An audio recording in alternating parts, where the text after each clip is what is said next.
estrategia del día es traída para vos por bloomberlinia.com. Muy buenos días, estrategas. Soy Francisco Aldaya, editor de bloomberlinia.com, y hoy les voy a contar las 3 noticias más importantes para que arranquen su día. Además, Juan Pablo Álvarez con lo último de los bonos en la renta fija.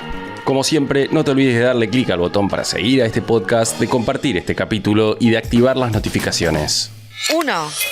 El gobierno anunció un superávit fiscal por segundo mes consecutivo en febrero, con un resultado primario de 1,23 billones de pesos y financiero de 338.112 millones de pesos, según el ministro de Economía, Luis Caputo. El timing del anuncio no fue aleatorio, teniendo en cuenta el traspié en el Senado del día anterior, y la noticia evidentemente le gustó a los mercados, teniendo en cuenta que subieron tanto los bonos como el equity. Con el disclaimer de que sigue habiendo gastos pisados, como el aumento de las jubilaciones, y que el acceso al mercado de cambios para el pago de importaciones se sigue haciendo en cuotas, el gobierno acumuló en el primer bimestre del año un superávit primario de 3,24 billones de pesos, mientras que el excedente financiero alcanzó los 856.520 millones de pesos. A pesar de una caída del 6,3% en términos reales en los ingresos totales en febrero, la reducción del gasto primario en un 36,4% compensó esa disminución en la recaudación. Para el grueso de los analistas, sin embargo, la sostenibilidad del superávit fiscal depende de la posibilidad o no de poder acordar con los gobernadores. 2. La frase "desde el día de hoy queda prohibido prohibir exportaciones", expresada por Milei en diciembre al presentar su mega DNU, se vio cuestionada recientemente por las empresas petroleras. Es que un artículo del nuevo proyecto de ley bases filtrado por el oficialismo la semana pasada planteó dudas sobre esa prohibición a prohibir. Como cuentan Mariano Espina y Tomás Carrió en Bloomberg Línea, ese nuevo texto establece que las empresas podrán exportar hidrocarburos y sus derivados libremente, sujeto a la no objeción de la Secretaría de Energía. Esa objeción solo se podría hacer por motivos técnicos o económicos relacionados con la seguridad del suministro y debe presentarse dentro de los 30 días de conocerse las exportaciones planificadas. Para algunas de las empresas del sector que dialogaron con Bloomberg Línea, aunque el proyecto reafirma la desregulación del sector, la posibilidad de discrecionalidad en la determinación de los cupos de exportación genera preocupación, ya que podría afectar las inversiones y la planificación de largo plazo en su conjunto. 3.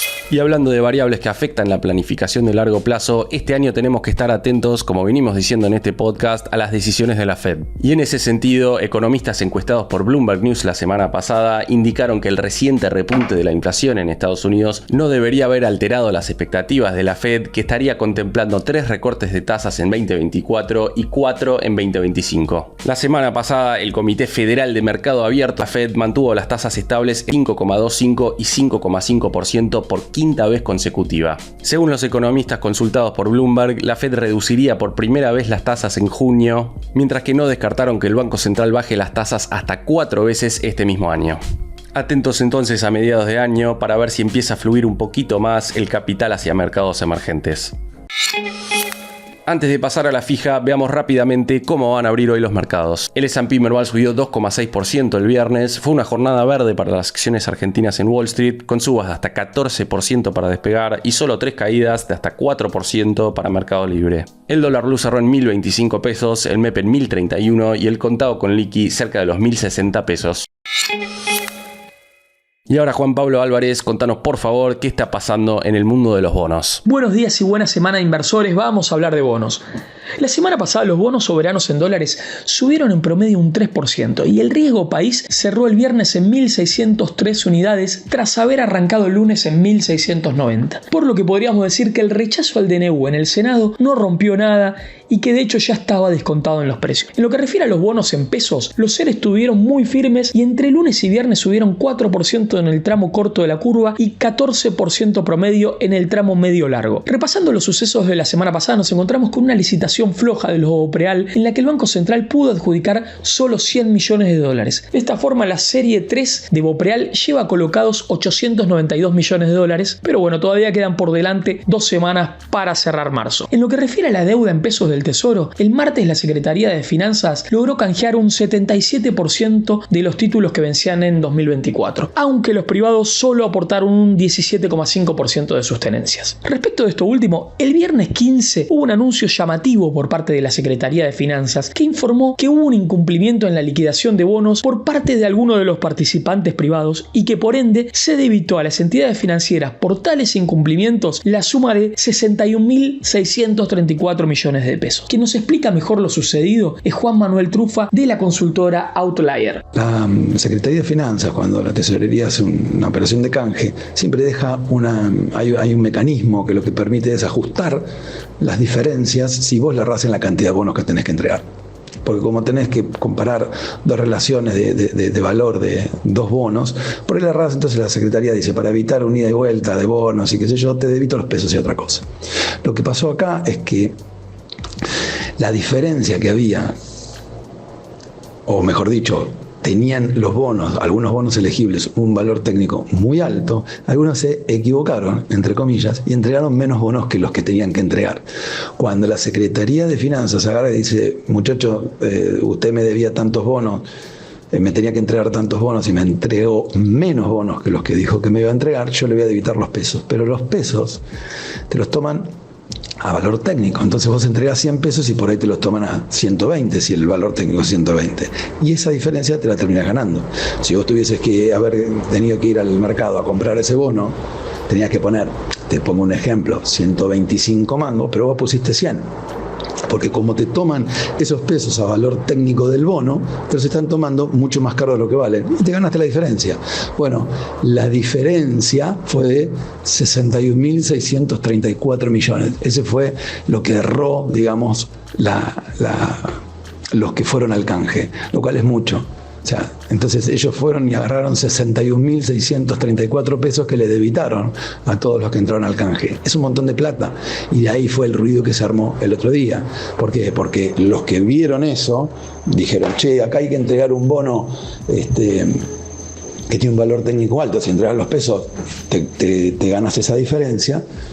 Lo hicieron. De ahí es que muchos, yo la verdad que creo que había hecho la cuenta rápida, pero había uno de los bonos que en lo que se ofertaba a canjear, creo que era el T7X4, lo que si vos sumabas todo lo que le habían ofrecido canjear a la Secretaría de Finanzas, era más que el total emitido en valores nominales del bono, con lo cual quiere decir que recibió ofertas para canjear un bono por una determinada cantidad, cuando emitidos en el bono había menos. Bueno, no sé hasta qué punto esto puede llegar a ser más o no, pero digamos que el problema que se planteó fue por esto.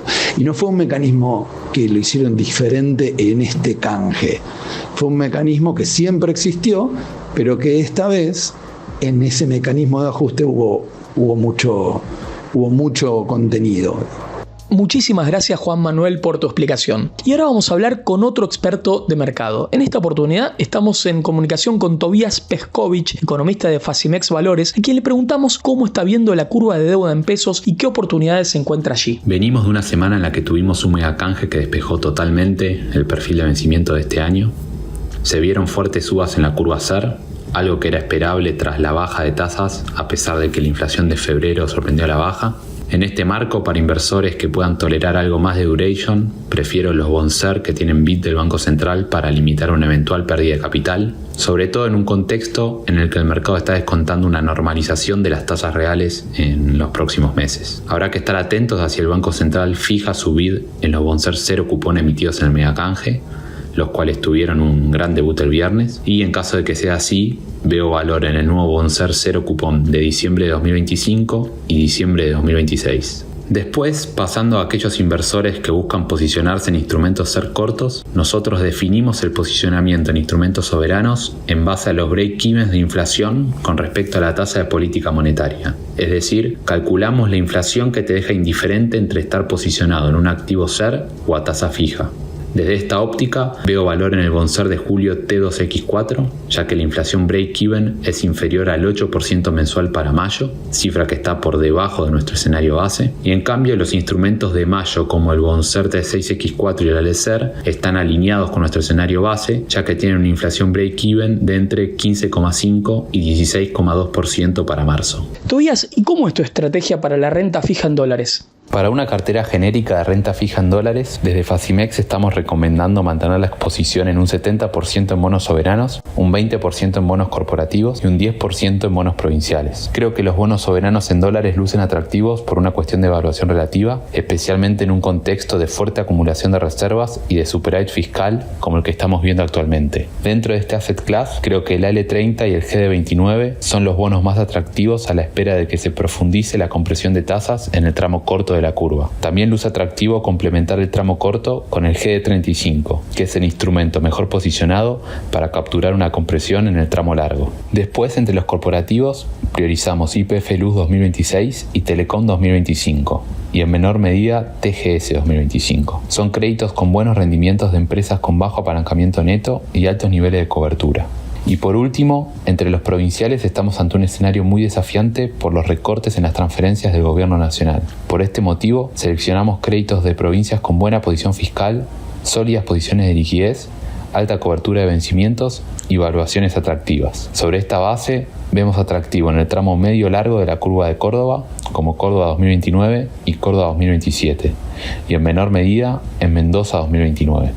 Muchísimas gracias, Tobías, por aportarnos tu conocimiento. Antes de terminar la columna de hoy, quería mencionar que en los últimos días han salido varios artículos en Bloomberg y varios informes de brokers que mencionan que el mercado internacional está bastante más amigable este año con los activos de riesgo.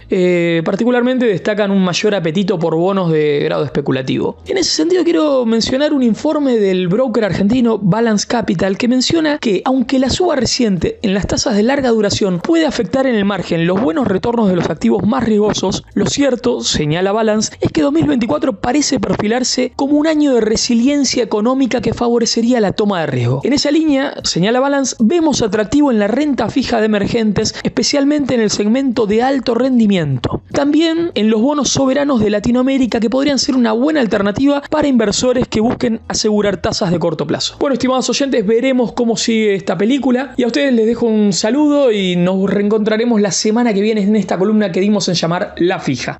La frase del día. Antes de irnos, escuchemos lo que dijo el viernes Javier Milei sobre la posibilidad de sumar dólares frescos para salir del cepo a mitad de año. Esto dijo en Radio La Red. Estamos trabajando en un nuevo acuerdo con el FMI y si se nos dan las condiciones lo vamos a firmar. Estamos en una situación muy favorable. ¿Vendrá entonces un nuevo crédito de 15.000 millones de dólares como había anticipado Milei con el fondo? Esto fue un nuevo capítulo de la Estrategia del Día Argentina. Yo soy Francisco Aldaya, editor de Bloomberg Línea, y me podés seguir en Twitter en @franaldaya. No se olviden de darle clic al botón para seguir a este podcast y a la campanita para que se enteren al instante cada vez que sale un capítulo de lunes a viernes. Espero que tengas una gran jornada productiva. Esto fue La Estrategia del Día Argentina, escrito y narrado por Francisco Aldaya. Producido por Arturo Luna y Daniel Hernández. Que tengas un día muy productivo.